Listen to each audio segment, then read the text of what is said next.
Okay, today we are back in the book of Jonah, which you just heard read all of chapter 1. It's an amazing chapter, isn't it?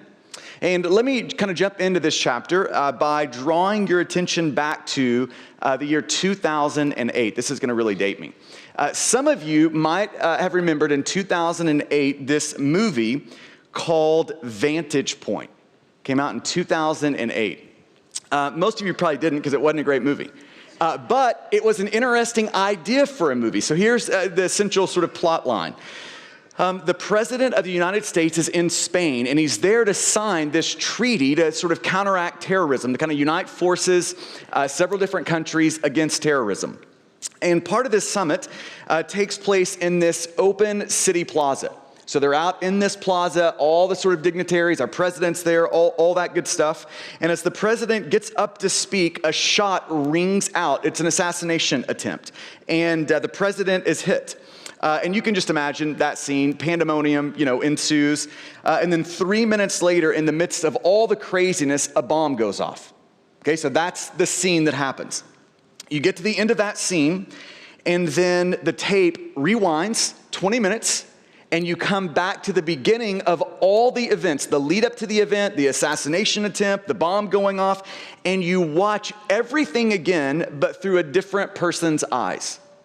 You first see it through Dennis Quaid's eyes. He's a Secret Service agent. Then you see it through the eyes of this Spanish police officer, then through the eyes of this American tourist, then through the president's eyes, and on and on. There's 5 different views. It gets to the end of that scene, it rewinds again, you're watching it through someone else's lens. And what's interesting about that movie is that with each person's eyes that you're seeing it through, you get more and more texture. You're getting to see more and more of the events. You're getting to see more and more of the details and the sort of gaps in the story begin to fill in. Now, in a lot of ways, when I think about Jonah 1, this is part of what God is doing for us. In Jonah chapter 1, the central event, the big time thing that just sort of takes center stage in this chapter is the pursuing grace of God. That is what takes center stage. But Jonah 1 shows the pursuing grace of God through 2 views, 2 vantage points, if you will. Vantage point 1, view 1, is the pursuing grace of God through the eyes of these pagan sailors. They're just sort of ambushed. They just kind of stumble into the grace of God in Jonah chapter 1. So we get to see it through their eyes, but we also get to see the pursuing grace of God through the eyes of this prodigal prophet, through Jonah. And with each of these 2 views, we're learning more. We're seeing more. Some of the gaps of the pursuing grace of God are being filled in. So what I want to do today is really simple. I just want to work through Jonah chapter 1 with you. And I want to look at the pursuing grace of God through both of these 2 views. So we'll start with the view from the eyes of these pagan sailors. The pursuing grace of God through the eyes of these pagan sailors. Now, put yourself in their place for a moment. They're minding their own business when this unfamiliar face approaches them. They have no idea who Jonah is. They have no idea that he is a prophet on the run from God. They aren't privy to any of that information. Right? And most importantly, they have no idea who Jonah's God is. They have no idea that Jonah's God is a God of grace. In particular, pursuing grace. They have no idea of this God. And they have no idea that the pursuing grace of God has never lost a race. They don't know any of these things when they meet the prodigal prophet. All they know is that Jonah has paid his fare and he has boarded the boat. But they will not be in the dark for long, right? Verse 4. But the Lord hurled a great wind. You might circle that word great. 7 times that word great shows up, right? That Hebrew word gadol. It's saying something about the size and severity of this storm. But the Lord hurled a great wind upon the sea, and there was a mighty tempest on the sea, so that the ship threatened to break up. Now, obviously, the narrator, in using that word gadol 7 times, he is saying something about the size, the severity of that storm, right? This is what he's trying to acclimate us to and what he's trying to highlight as he describes the storm. He is letting us know right off the get-go that this is not a light shower. This is a life-threatening hurricane. That's what's happening in Jonah chapter 1, verse 4. Now, let me just pause here and make one observation. One thing that this story shows us, and the Bible throughout shows us this truth, is that personal sin always carries communal consequences. This is one thing we learn in Jonah chapter 1. Personal sin always carries communal consequences. The waves of Jonah's rebellion are crashing into the boat of these sailors. Personal sin always carries communal consequences. This is always true of sin. Do you remember the story of Achan in Joshua chapter 7? Achan sins by taking plunder that God said don't take, but he took it. And here's the result, communal consequences. Right? The people of Israel are defeated in their next battle. Achan's whole family is swallowed up by the wrath of God. Right? Personal sin carries communal consequences. In 1 Chronicles chapter 21, David, in an act of pride and of defiance against God, he counts the people of Israel. He takes a census that God said, don't do that. You don't need to do that. You can trust me. You don't have to trust in people. David, trust me. But he counts the people of Israel. It's a clear breaking of the command of God. And that personal sin had communal consequences. 70,000 people, 70,000 men of Israel died because of David's sin. Personal sin always carries communal consequences. And it's true in our story here. The lives of these sailors are at risk because of Jonah's sin. And it is true in your life. The waves of your sin will crash into those closest around you. There is no dad in here who gets by with sinning without those communal consequences. Starting in maybe your marriage, your family and kids, then into your church and community. There's none of us that just sin in a vacuum. Just allow this story to teach us that our sin has communal consequences. The waves of our rebellion are going to crash into those around us. Verse 5, then the mariners were afraid. So these sailors quickly realize that this is a life-threatening situation. Their life is at risk. And when they realize that, in their fear, they respond in two ways, right? Here's plan A.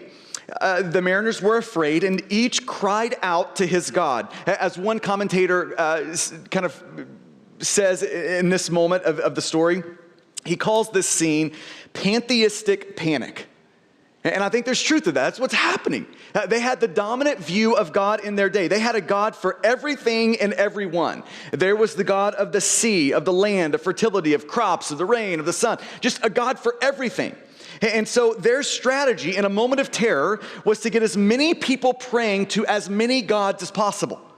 And surely if we can get the right person praying, and that right person is praying the right prayer, surely it will appease the right God. That was their strategy. It was sort of like a combination lock that we're just trying to figure out the code to unlock this thing. This was their strategy. But when that didn't work, they went to plan B. And you see plan B. And they hurled the cargo that was in the ship into the sea to lighten it for them. Now, this is a picture of what I look like when I'm cleaning the house. This is it right here. I just need like 10 minutes to declutter any house. I just come through with a trash bag and everything's going in it. This is my version of house cleaning. This is the pragmatic approach, right? The sailors are looking at their life and they're saying, if God won't save us, if we can't find a God to do that work, we'll just have to save ourselves. So this is their approach. It's self-salvation. Now, let's just pause here for a moment and consider the view of the narrator. The narrator is obviously trying to teach us something. It's apparent from the very beginning that the way that he's presenting the story, he is showing us that these sailors, they don't have a view of the world or a view of God that is big enough for them to understand the situation that they're in. We know from reading the story that their problem isn't a storm. Their problem isn't the weight of their cargo. Their problem isn't one of their little g gods that they just have to figure out the code to appease. That is not their problem. Their problem is God. That's their problem. But their view of God, their view of the world is not big enough to see and understand that. Now, in many ways, I think they stand in this story for a picture of our confused culture. We live in a culture whose main problem is God, but who at the same time refuses to even recognize the reality of God. That's our culture.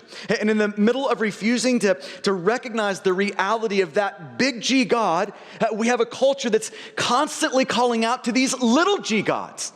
The little g gods of money and possessions, of sex and success and power and control, calling on those gods, trying to appease those gods, trying to get those gods to come and save them.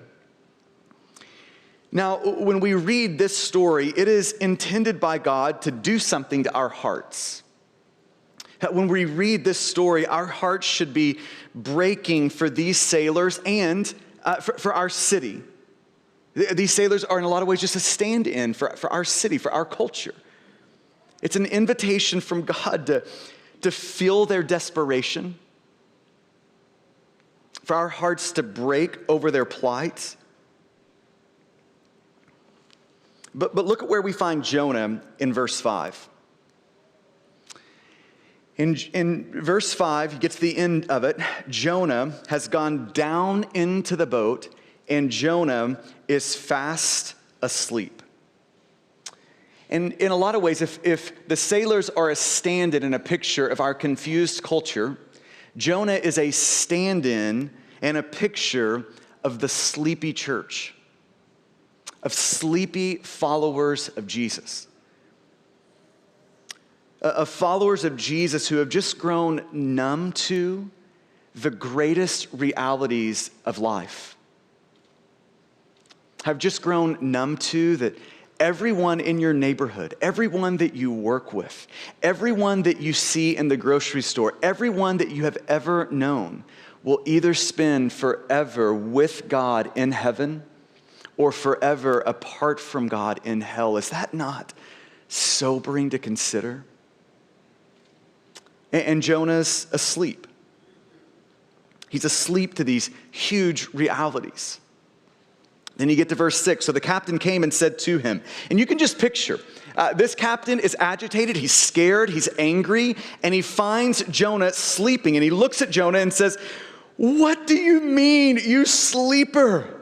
I just love the fact that sarcasm is at least 2,800 years old, right?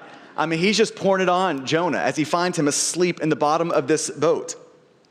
The captain makes the trip down into the boat, and there he finds Jonah sleeping, and he looks at the sleeper and says, "What is wrong with you? How can you be asleep in the middle of this?" And Jonah is out. The sleep is deep, right? And the captain looks at Jonah and says, "Arise, call out to your God. Perhaps the God will give a thought to us that we may not perish." The captain looks at Jonah and says, "Would you please stop sleeping and would you start praying?" What a great invitation to the church of Jesus Christ. Would you wake up from your slumber and would you start praying? One of our sort of primary initiatives of 2021 is that we would go deeper into the ache with Jesus. If you remember back to November, we spent some time in those parables of Luke 15, and we just got to see God's aching heart for perishing people, for people who are far from Him, that His heart bleeds for perishing people. His heart aches for perishing people, and we've just been asking God to more and more give us that ache. And this is really the invitation of this part of the text. It's to come deeper into the ache with Jesus. Back at the first of the year, and we're just doing this every quarter. We're about to do it again here in just a few more weeks. We have been filling out Who's Your One card, just asking the Lord for one person that is far from Jesus that we can pray for and then pursue. And back in January, the beginning of January, we all took that step of a church. asking the Lord to clarify that one person in our life that Jesus would have us run after. In January, I took those roughly 500 cards that we got back.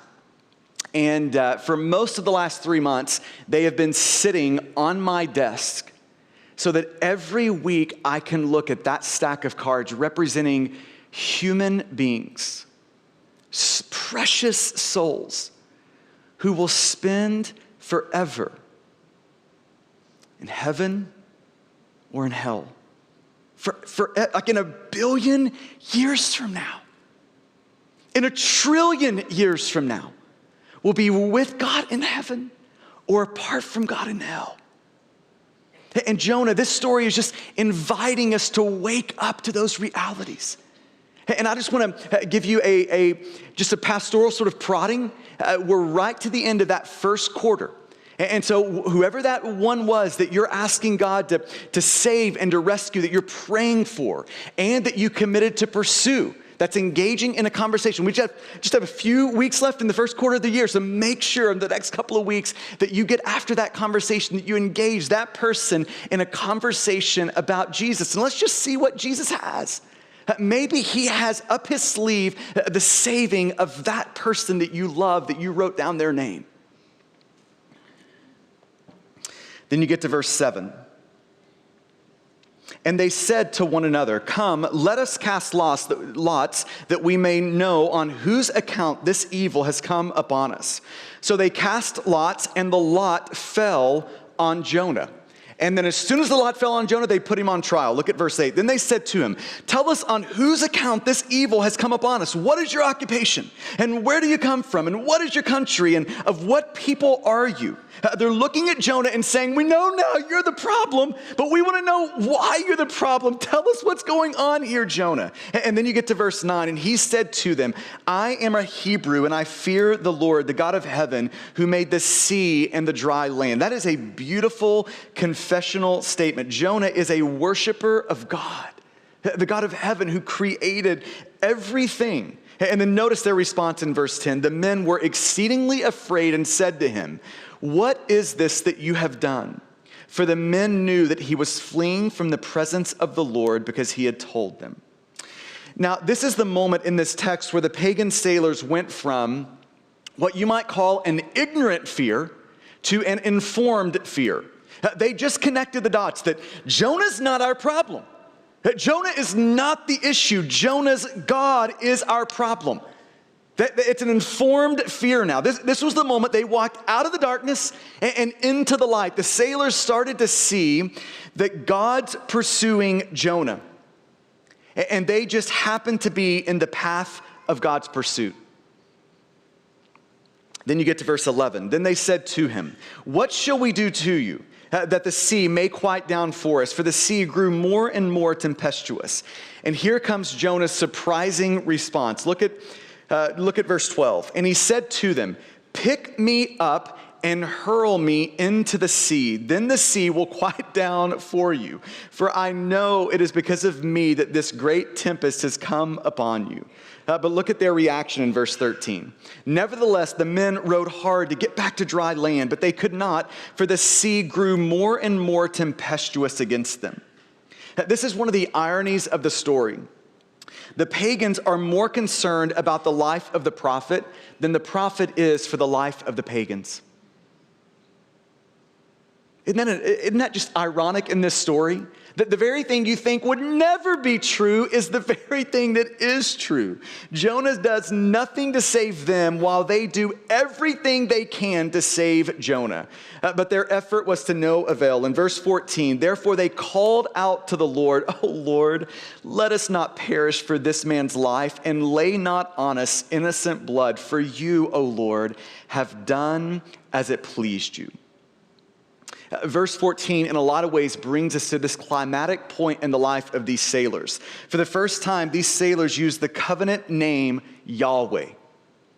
The way they're referring to God changes, and they use that covenant name 3 times. So now they're no longer praying to sort of the gods, They are praying to the one true God, the God, the God of heaven who made the sea and the dry land. Then you get to verse 15. So they picked Jonah up and hurled him into the sea, and the sea ceased from its raging. Can you imagine that day in those sailors' lives?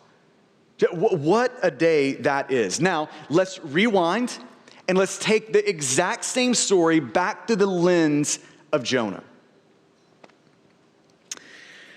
Let's look at the pursuing grace of God through the eyes of the prodigal prophet. Now, unlike the unknowing sailors, Jonah, he's got the inside scoop. He knows the backstory. He's lived the backstory. He knows all that's happened before boarding that boat headed to Tarshish. Jonah's heard the word of the Lord. That's verse 2. When God says, arise, go to Nineveh and call out against it. And then in verse 3, Jonah runs from God. That's a storied presentation of sin.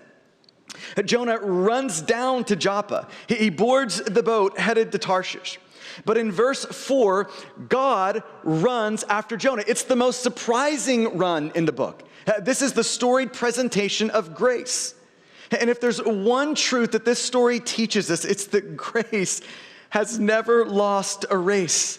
Jonah is on the run, but grace is about to win. Look at verse 4. But the Lord hurled a great wind upon the sea, and there was a mighty tempest on the sea, so that the ship threatened to break up. We covered this last week. That is grace coming in the form of a storm. And again, this storm is not the picture of God's wrath. No, it is the picture of God's pursuing grace coming to rescue Jonah. It is a picture of the intervening grace of God. The grace of God that saves us from us. This is what God's doing in the storm. He's intervening. He's interfering with the plots and plans of Jonah. As we said last week, Jonah 1 is a storied presentation of Hebrews chapter 12, verse 6. The Lord disciplines the one he loves. The Lord just loves us too much to let us sin successfully, doesn't he? He just loves us too much. He comes with his correcting grace, his grace of discipline, this intervening grace. Jonah 1 shows us that God will do whatever it takes, right? Whatever it takes, tender violence. Whatever it takes to save us from us. The question for Jonah, and hear me, for every runner here, for every runner listening online, the question for Jonah and every runner is, how much of God's tender violence can we take? How much do we want of God's whatever it takes-ness? How much do we want of God's tender violence? How much of that can we take? And here's Jonah's answer. God, I can take a lot. I can take a whole lot. And you see this playing out. Look at verse 5. At the end of verse 5, we catch Jonah, and it says this, but Jonah had gone down into the inner part of the ship and had lain down and was fast asleep. Now, I want you to notice the contrast. You see a contrast in verse 3, in verse 4, and in verse 5. And anytime you see the word but in the Bible, it's alerting you to there's a contrast going on. So right in verse 2, God says, Jonah, arise, go to Nineveh. Then you get to verse 3 and it starts out with, but. Jonah looks at God and says, no, I'm not going to do it. It's a contrast. God is going this way and Jonah is signaling, no, God, I'm going that way. Then you get to verse 4. But the Lord hurled a great storm upon Jonah, right? It is God saying, Jonah, you're saying you're going this way. I'm not going to let you go that way. No, Jonah, we are going this way. But then you get to verse 5 and you see it again. But Jonah went down into the ship and was fast asleep.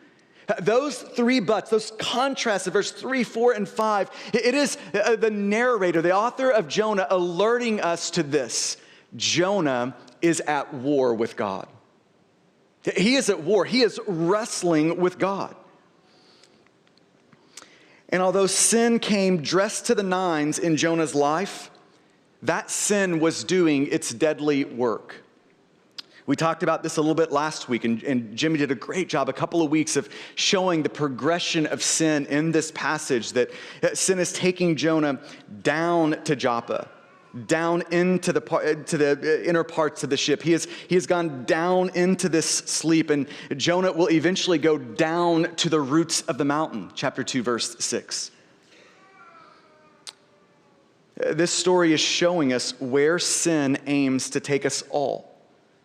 It's showing us the deadly work that sin is always aiming to do in our life. I heard one pastor describe sin one time as sin working like radioactive material.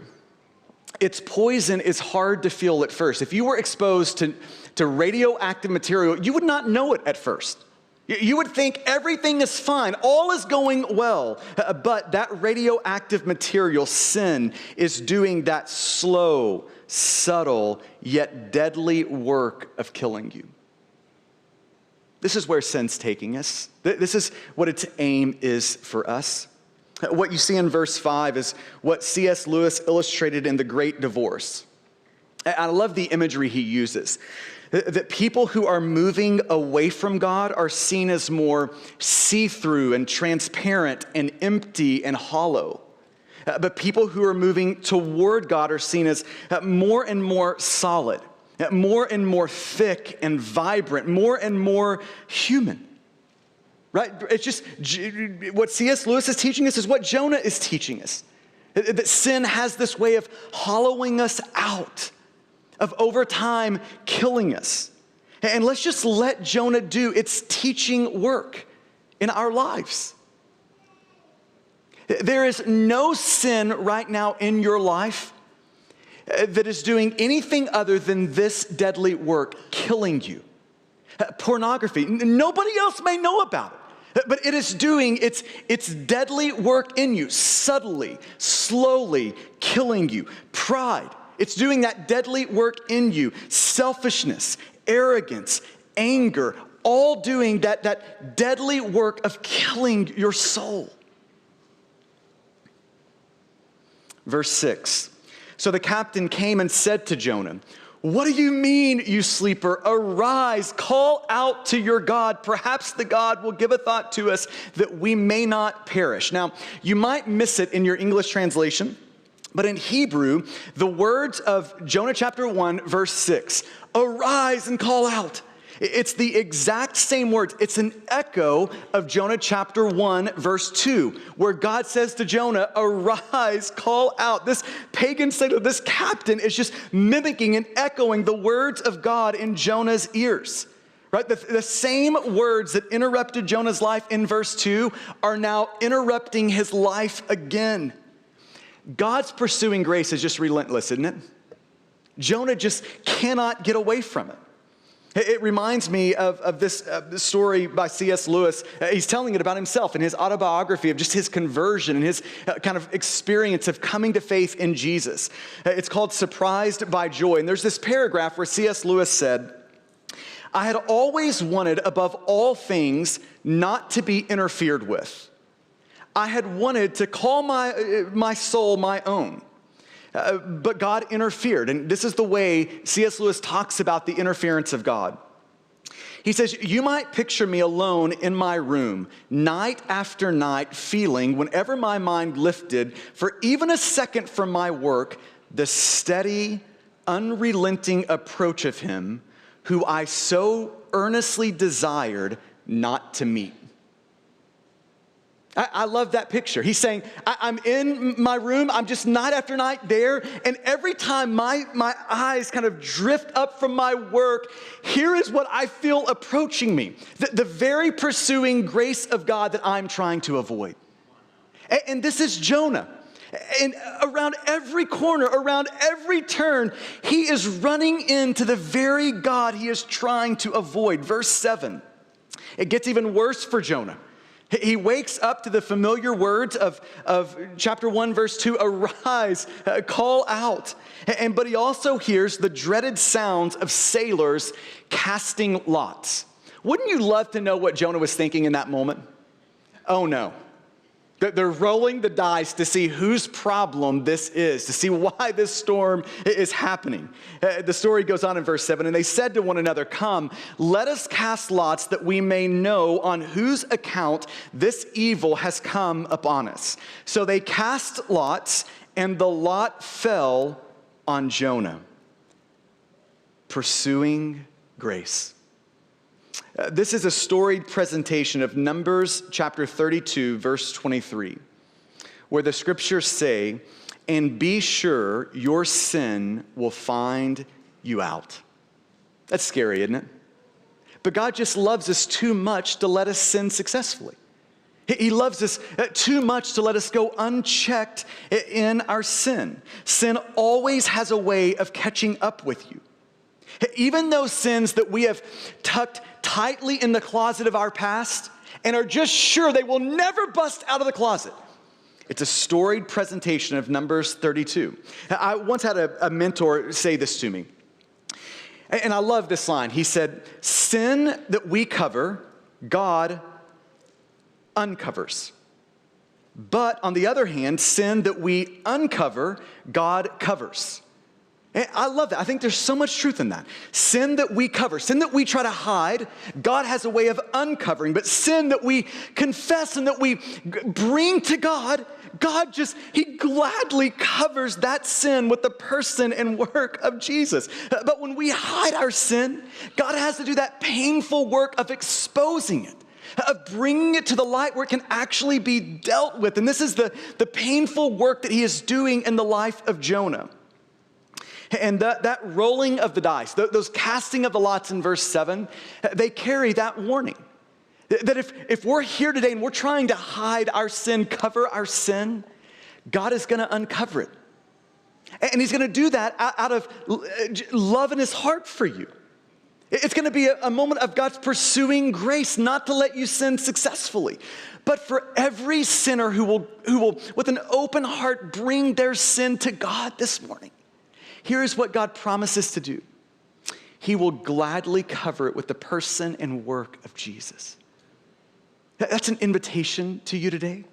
Those lots are a reminder that God would gladly cover your sin if you'll uncover it, if you'll confess it to Him. Verses 8 and 9. Jonah is put on trial and he is peppered with questions. "Tell us on whose account this evil has come upon us. What is your occupation? Where do you come from? What is your country? And of what people are you?" They're looking at Jonah and asking Jonah, "Tell us who you are and what's going on." And then Jonah said to them, "I am a Hebrew and I fear the Lord, the God of heaven, who made the sea and the dry land." Just two quick observations from verse 9. Observation number 1.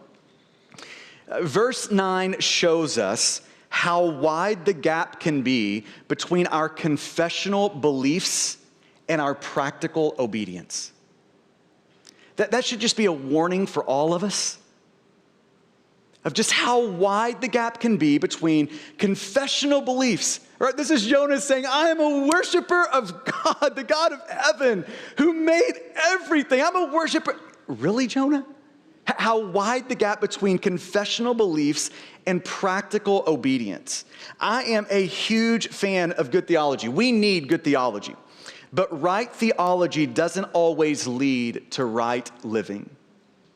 We can say the right things. Your theology can be so right, and like Jonah, you can be on the run.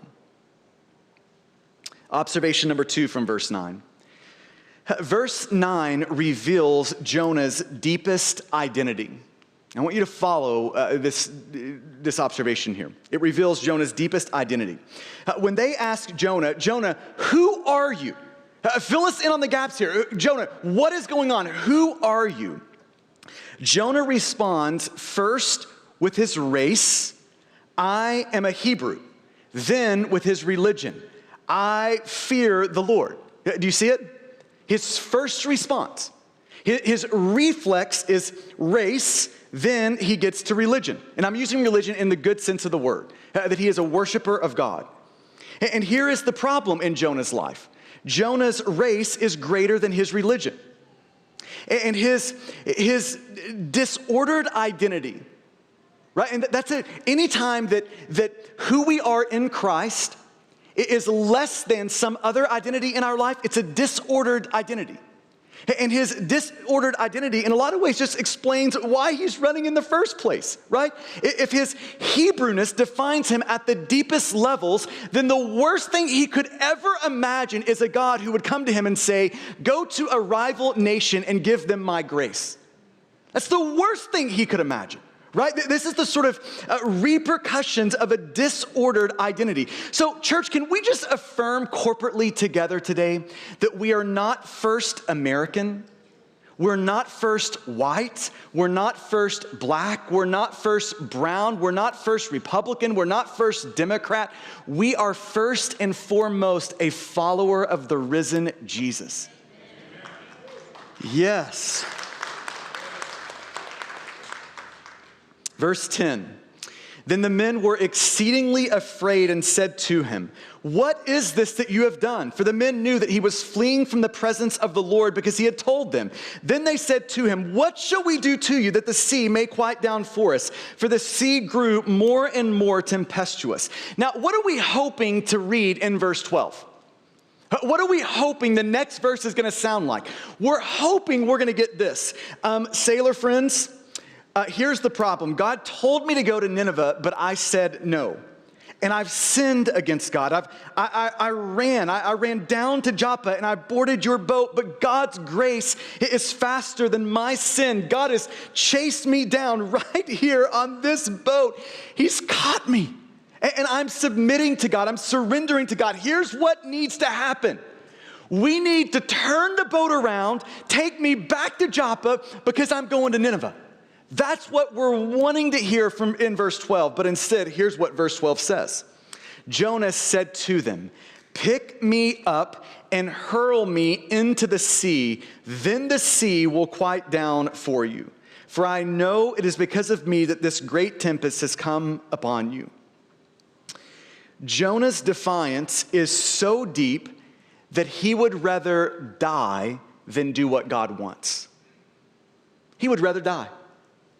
You see it again in chapter 4. He would rather die than do what God wants. If we're learning anything about Jonah, it is that dude has a high tolerance for pain, aren't we? It is amazing. Then you get to verse 13 and 15. Nevertheless, the men rowed hard to get back to dry land, but they could not, for the sea grew more and more tempestuous against them. Verse 15. So they picked up Jonah and hurled him into the sea. Chapter 1 is about the pursuing grace of God. Now, I want to finish with just the last two verses from these two vantage points, the pagans and the prophet. Verse 14, from the pagans' perspective, they have cried out to God, "Oh God, save us." Then you get to verse 15.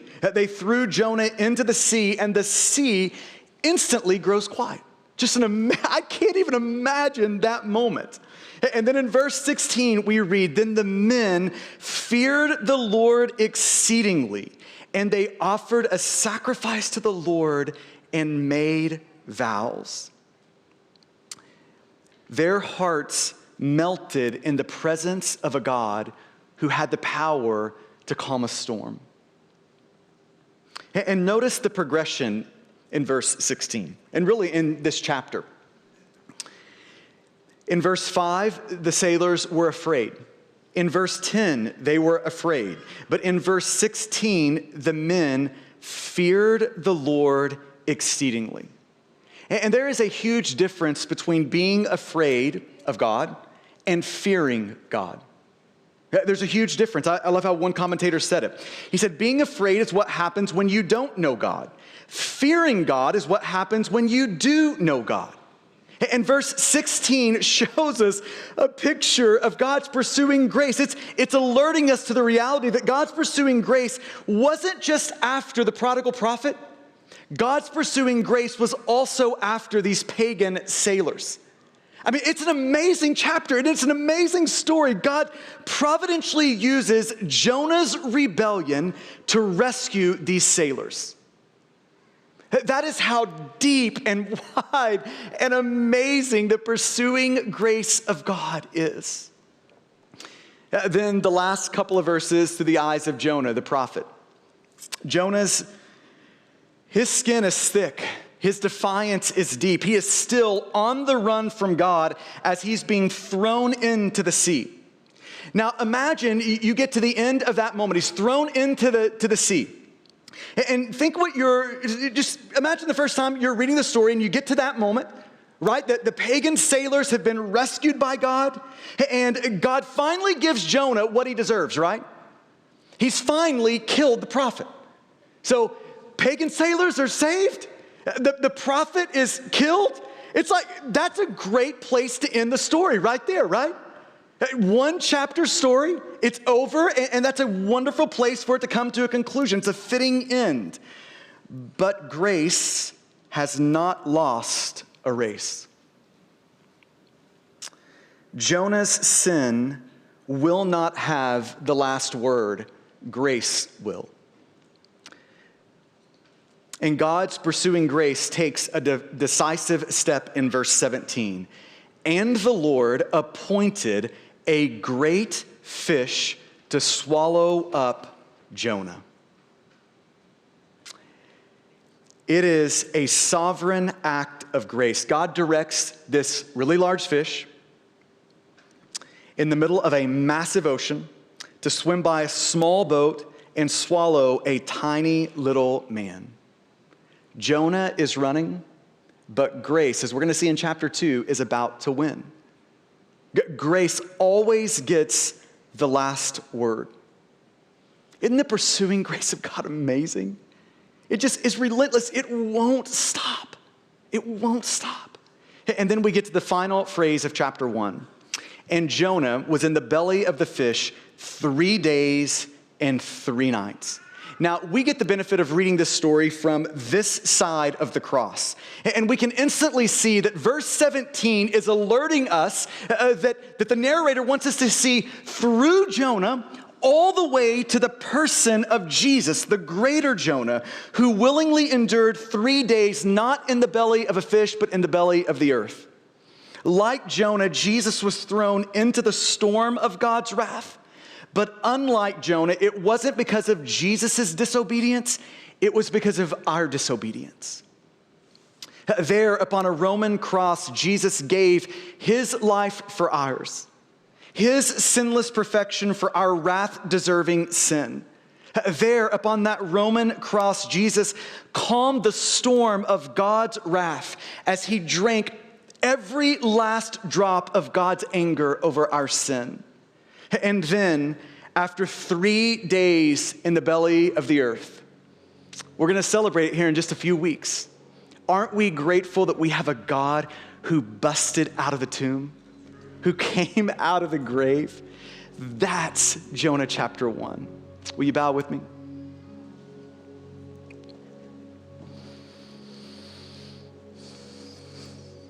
I want to give you just a moment to allow the Spirit of God to press into you what would be most helpful, to wipe away the things that wouldn't be.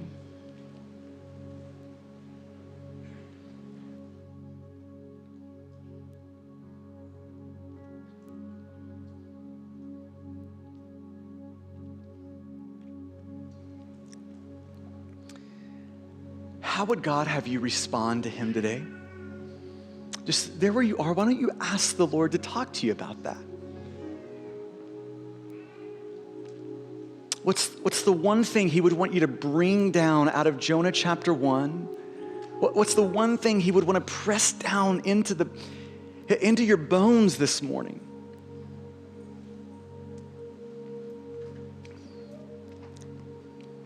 What's one way you could be obedient to Jesus after you have read through, listened to, worked through Jonah chapter 1? And for some of us in this room, those of us online, that first thing the Lord wants from you this morning is to respond to his pursuing grace for the very first time. To hold up your life to him and say, God, I'm offering myself to you. Yes, I've been running.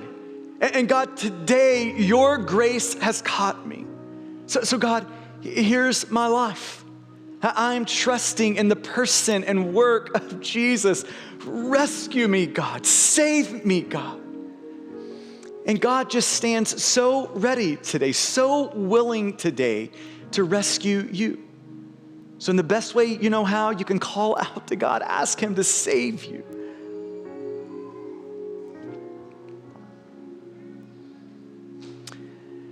And for the rest of us in the room, where is God's pursuing grace after you this morning? But where do you find yourself resisting and trying to hold God at bay? What a wonderful morning to lower our defenses, to confess our sin to Jesus, and allow the person of Jesus to cover all our sin. So God, would you talk to us today? Would you help us be faithful to respond to you in every way that you would be leading right now? God, would you help us be faithful? And it's in the good name of Jesus that we ask it. Amen.